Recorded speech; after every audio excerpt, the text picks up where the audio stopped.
Alright, so, Five Nights at Treasure Island. I think I can safely say that this is one of the more recognizable FNAF fan games out there, if not one of the most recognizable ones. Whether you're looking at the old demos released all the way back in 2015 to, well, the version we have in 2020, by Radiance, or its sequel, Oblivious Casa. It's good games. FNaTI has become a household name in the FNAF community and will probably stay that way for a very long time, being known as one of the best fan game series of all time.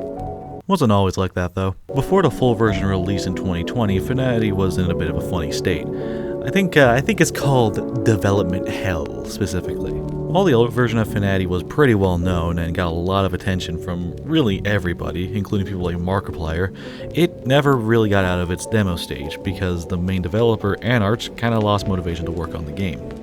Insert a lot of developers coming in to try and make the official version, and a lot of drama and such. It's not really important for this video, I promise. See, that could be a fun topic for another video, but we're going to be focusing on the time period when FNaTI was just kind of dead. It was in limbo. Everyone just kind of assumed it was never coming out. Because of this, plenty of people would just kind of try and make their own versions of FNaTI, their own official versions, sequels, etc., to try and capture what that original game was going to be. One of the more well-known developers in this time period was Mallrat, who originally went by Photonegative Mickey. He'd become pretty well known for making a lot of different versions of FNaTI, whether they're remakes of the original, whether they're unofficial sequels, or even just whole new timelines, like, say, the Lost ones. It was kind of funny because it got to a point where a lot of people just kind of assumed that Mallrat was the official, developer of FNaTI. At least from what I've heard. One of these fan games in particular would receive a lot of attention, even being played by the king of FNAF himself, Markiplier. And that game in particular is Five Nights at Treasure Island: The End of Disney. Hello everybody, my name is Markiplier and welcome to The End of Disney. Yeah, somehow Markiplier played this game. That's just kind of funny more than anything. Anyways, assuming I've heard things correctly, The End of Disney was originally meant to be Mallrat's last FNAF fan game, or at least FNAF fan game relating to the Michael of Mouses. What? It was basically going to be another unofficial sequel to the original FNaTI, which Mallrat made quite a few different sequels, so, that's not confusing at all, but whatever. The first version of this game kinda didn't really go anywhere though. It died pretty quickly because Mallrat just kinda lost motivation to work on it. The game would later be picked back up and basically remade from the ground up to the version we all know today.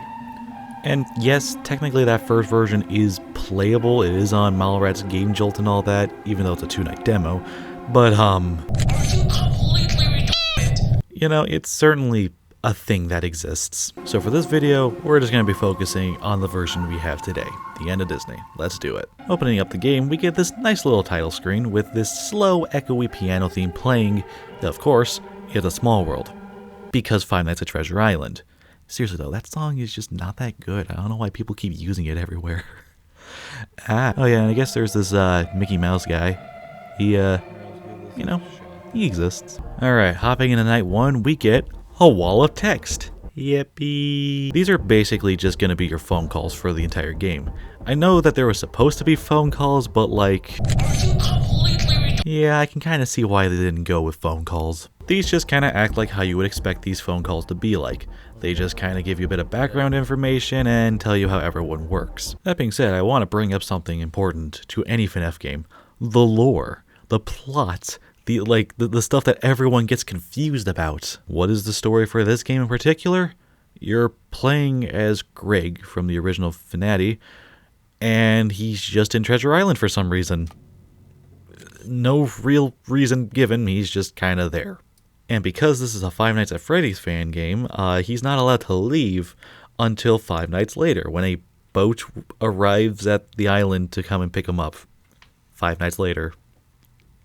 I don't know, it's kind of whatever. Anyways, hopping into night one, and oh, well, this is pleasant. I mean, I suppose the person who gave us that wall of text wasn't lying. This place is definitely a mess. Oh yeah, apparently, the suits in this game, the tunes, the whatever you call them in this game, the main threats, the things that are trying to kill you, they're called Hellbound suits. Yeah, that's definitely not edgy in any way, shape, or form. I mean, look at these guys. It's fun for the whole family. What can I say? All joking aside, how does the game work? It's pretty simple. On your desk, you got 2 buttons, one for each doorway. And when one of these hellbound suits shows up in a doorway, you just press the corresponding button to shock the guy and get rid of him. Some characters do just kind of spawn in your office, and it kind of requires you to hide under the desk, but we'll discuss that later when it's important. Speaking of important, we gotta discuss the most important aspect of this game, the cameras. Specifically, the generators in the cameras. In 4 of the 6 cameras, there are generators you need to charge before 6 AM. If you do not charge these 4 generators before 6 AM, you die. Sounds pretty simple. Problem is, these things charge up so slowly. So yeah, a lot of the night is just kind of in the cameras charging up generators. But like, aside from that, there's not really much else to discuss. Like, that's kind of most of what you're going to be doing in this game, is shocking people, hiding under the desk here or there, and charging up generators. There's not going to be a whole lot of variety in the gameplay, I promise you that. I'm like, really, the only challenge here is just kind of getting those generators charged up because of just how long they take. And even then, right now, because it's night 1 and all that, it's not going to be that bad. In fact, for a decent chunk of the game, like half the game, it's not going to be an issue. Though trust me, later on, it's going to get a bit frustrating. But you know, since the first night is never usually that bad in any of the games, it's going to be fine. There's no trouble here at all. After beating night 1, we get kicked back to the title screen. Okay. Night 2 is also really simple. Oswald and the Face exist now. Darn, dude. They work the same as Mickey. There's Donald, though. He disables your buttons, and you need to hide under the desk to get rid of him. That's something. Honestly, the only thing about Donald that just kinda is hard to deal with is the fact that he breaks your eardrums. But like, yeah, he's pretty easy to deal with, all things considered. Like, yeah, he disables your buttons, which is important for dealing with everyone else, but he goes away after like a couple seconds, so he's not going to pose much of a threat whatsoever. And yeah, that's pretty much it for night 2. It's as simple as always. You charge the generators, you're good to go. Yippee, woo! Night 3 is also pretty simple. We got Hortensia and Suicide Mouse now. Cool. You deal with them the same way you deal with any doorway character. You zap them. Woohoo! Really, the only thing of note is that Donald screwed me over at 5 AM one time, so...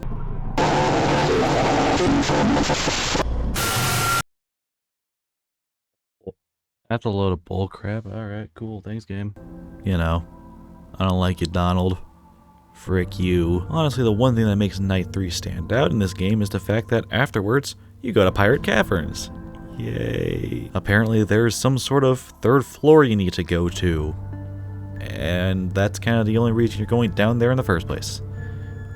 Okay. Really though, the only reason we're going to Pirate Caverns after Night 3 is because, well, 5 Nights at Treasure Island. The place is still just run down like it usually is. And there's just not a whole lot of things to explore at all. Really, the only thing that happens is that you go down a single hallway that leads into a very open cave that somehow manages to get you to a hallway that has a door at the end. Presumably, that door leads to the 3rd floor, but, you know. Honestly, my question is, how did no one discover this? It's kind of out in the open, really, but I don't know, it's probably not a big deal. And when you try to open the door, this happens. Hello. Oh, right, I should probably mention the cleaver. I forgot. Oops. In the hallway, you have to make a bit of a detour because there's a meat cleaver that you need to grab. So that when Undying, the red guy, attacks you, you throw the cleaver at his head and you make your epic getaway. As you've probably noticed, I forgot to do that the first time. It's not because I forgot or anything, it's just that I got a little trigger happy and I kind of just sprinted right into the cave without grabbing the cleaver. So yeah, it's kind of goofy on my end.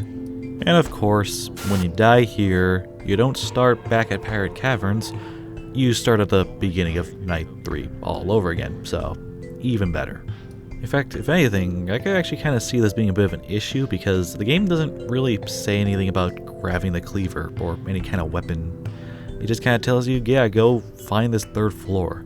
I'm sure there's probably a few people who have died to this guy not knowing to grab the cleaver, so anger, bad game design, gra. At least after this, no more Pirate Caverns. Yay. Okay, night 4. Woohoo. So, yeah, night 4 is pretty much more of the same. It's getting a bit stale in here. There's a bit of suspense from figuring out how to deal with Undying, considering the phone guy here doesn't know how to deal with them, until you realize that he just kind of works the same as every other doorway character, so there's all that suspense gone. Oh hey, I mean, there's Daisy. She disables your cameras, but you deal with her the same way as Donald, and she arguably goes away faster than Donald, so really she's kind of a nothing threat at that point. If anything, the gameplay is just kind of starting to get more frustrating more than anything, because everyone's just kind of moving pretty fast at this point. The amount of voice lines that play just kind of get a bit wild, and there's no real indication to when someone might show up anymore. So when you're charging up those generators, you probably won't be able to tell when someone is there because there's just so many voice lines everywhere. It's not very fun. Night 4 was basically just kind of a roadblock for a little bit actually because of it, because I couldn't tell when anyone was getting in, or at least trying to. So I would just kind of keep charging up the generators as much as possible, but then I'd die because, you know, I didn't deal with the person at the doorway, but I didn't know that they were there because everyone's just yelling in your ears.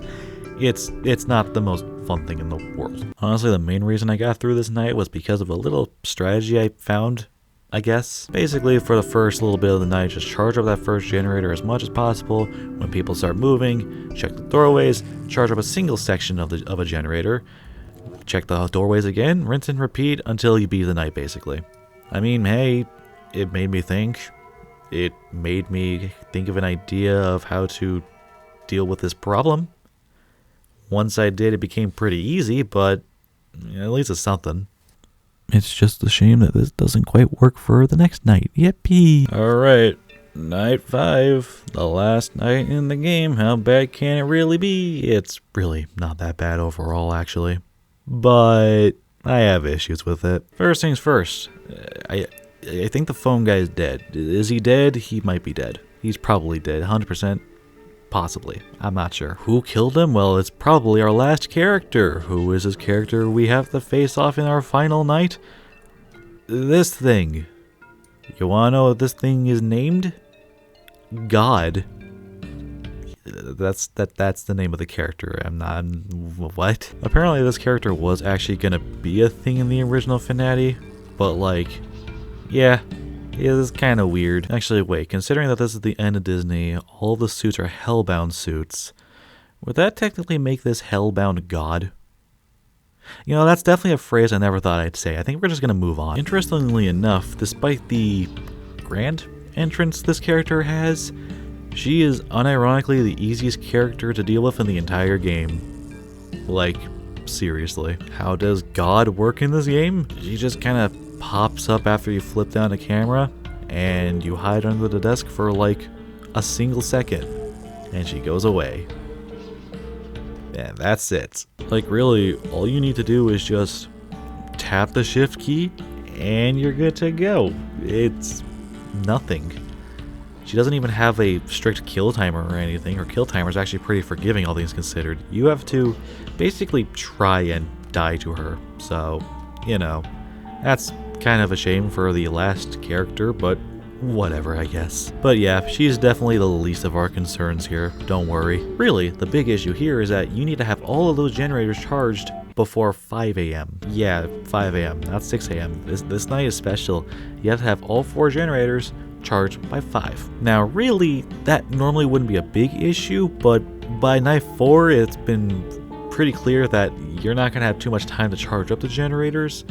And in night 5 especially, there's not a whole lot of opportunities to just spend extra time charging a generator. You kind of have to like hope for the best on that one. I wouldn't quite say it's luck-based, but it's still not exactly fun to deal with. And that whole strategy I brought up in night 4 just isn't quite enough. But overall, I wouldn't exactly say it's that bad of a night. I mean, yeah, it's kind of frustrating how everyone just kind of gangs up on you, and having those generators be charged up before 5 a.m. can be a bit of a nuisance, but it's not too bad. Really, if you can find like 2 or 3 windows where you can just kind of charge up a generator for a little bit longer than usual, you'll probably be fine.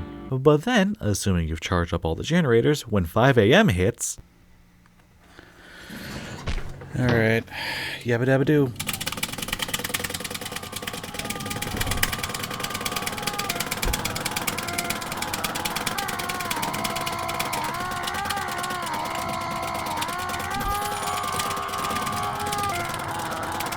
Yep.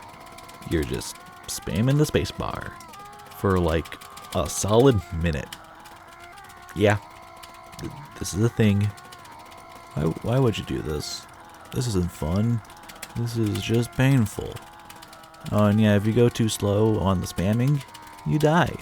Which means back to the beginning of the night for you.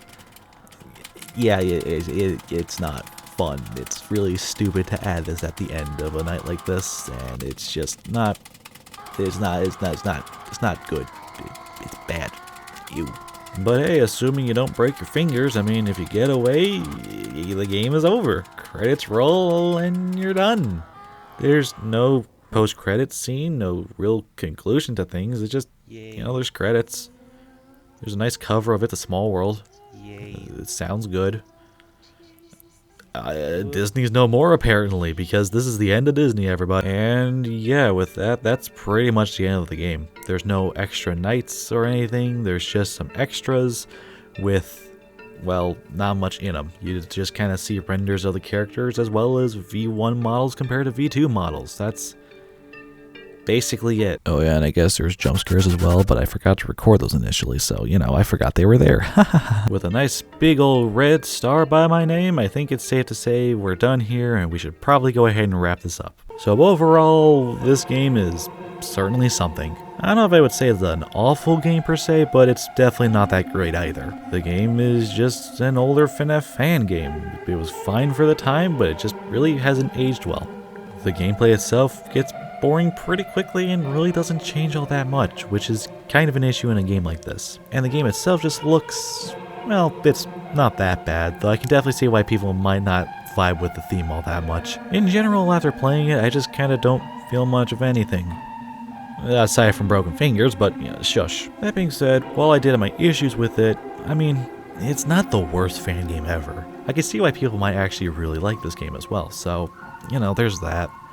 It's just, it's not my favorite. I think there's definitely better choices, especially in this day and age, but, you know, if you want something short, simple enough, I mean, this ain't the worst game you could play. If anything, I just kind of have a lot of respect for Malrat. A lot of the games he made, especially during the 2016-2017 era, weren't really all that great, but, you know, it was cool to see someone put a lot of work and passion into something like Five Nights at Treasure Island. And, you know, considering some of the projects he's been working on since making games like these, I mean, there's clearly improvement here, and a lot of this actually looks pretty good. It's cool to see that kind of improvement, especially for someone who's been in the fan game scene for a long time. So yeah, I'm not the biggest fan of this game, but alright, he's pretty cool. So yeah, I think with that, I'm just gonna leave this off here. Thank you guys so much for watching this review that I decided to do. And yeah, leave a like, comment, subscribe for more stuff like this. I would not be opposed to making more stuff like this in the future. Could be pretty fun. Anyways, I'll see you guys later. See ya. Bye. Woo! Want to see my head come on?